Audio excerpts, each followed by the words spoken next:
Rest through the night while others continued to fight. Suffolk County Executive Steve Bellone said he's going to decide later on this morning if it's going to be necessary to bring in the New York National Guard with helicopters to drop more water on this fire.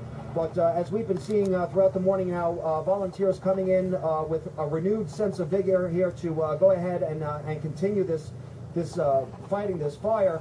And Suffolk County Executive Steve Bellone is scheduled to hold a press conference at about 9:15 this morning. We, of course, will be out here in Manorville to update you with any new information just as soon as it's released to us. That's the latest from Manorville. Sean Bergen, News 12, Long Island. Karen Elizabeth? All right, Sean, thanks very much. And again, you know, once they have that press conference, they're going to decide how is it that we can safely approach this fire again. If they were going to try and bring choppers up to dump water down, we've got the New York National Guard here on standby to do it. You see the problem we just had with our chopper, so windy, we just had to bring it down. Right, and if they are going to do that, that's going to be a massive effort, you know, so we're definitely going to, you know, ask those questions. It's about 9:15 this morning that we're going to hear from the Suffolk County Executive along with the Red Cross and get you an update on that. Yeah, if not sooner, you know, depending on as things go this morning. So stay with us right here. Don't forget, you can download us on your iPad, on your smartphone. You can stream, watch us streaming as you're at work. Homes in a large section of Manorville had to be evacuated last night, so a lot of people had to actually spend some time in an emergency shelter. Right, some residents have been here. This is the Riverhead Senior Center. This is on a Shade Tree Lane over in Aquabach. The shelter stocked with food, water, and cots for 50 people. A mandatory evacuation order remains in effect. Residents from Wading River, Manorville Road, and Schultz Road east to Edwards Avenue, and then from Peconic River north to Grumman Boulevard, that is, have been forced out of their homes. I was called out, told to come and open the shelter, which is now open and functioning.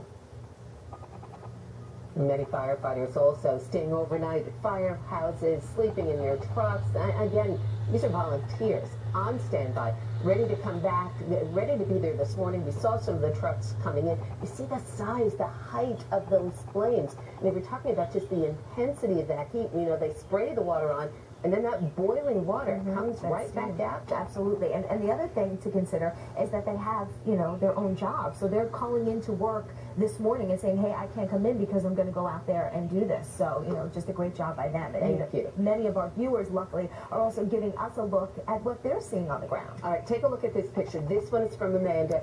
This gives you an idea of what the firefighters see when they get there. She's on the ground, close enough. She's shooting up. Look at how big that is. Look at how tall that is. And you can see the power, the energy of the fire, how it just whooshes everything up. Yeah, and it's amazing to think that that's Long Island. You know, that looks like a photo from Time Magazine from Colorado or California, you know. But no, this is Long Island right now. Also, Manorville. A fire department brush truck was actually destroyed by the fire. Kathy from Shirley sent this fire in. Take a look at the tires there. The tires burning, melting. But as the county executive said last night when he got a look at this, he said, thank goodness we got the men out. 2 firefighters injured and released from the hospital, a 3rd still in with 1st and 2nd degree burns. And you just think that, you know, the burns that you get around your house from a stove or, you know, a curling iron or something, how much that hurts. And you consider, you know, how badly burned they are. I mean, they're suffering this morning, even if they are out of the hospital. A burn hurts. Yeah, volunteer.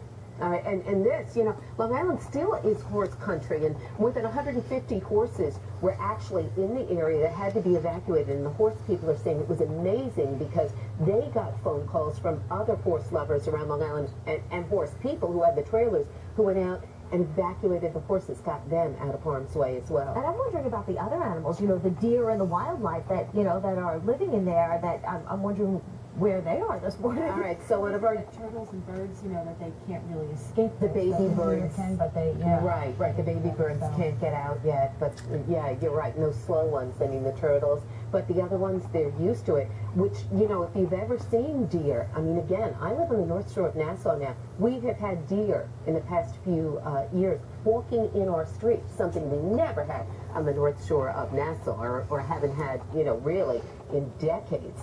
Now, the deer are going to be pushed out to the extremities, so I'm guessing we're going to also see more of them. Well, that's what I was going to say. If you're driving in, you know, where you're going this morning, be aware that if you have deer that, you know, sometimes are in your area, there might be more of them because, you know, they had to escape from this area, and we're talking about such a large piece of land. Now, in just a few hours, we are going to get another update on the wildfires from Suffolk County Executive Steve Bellone and the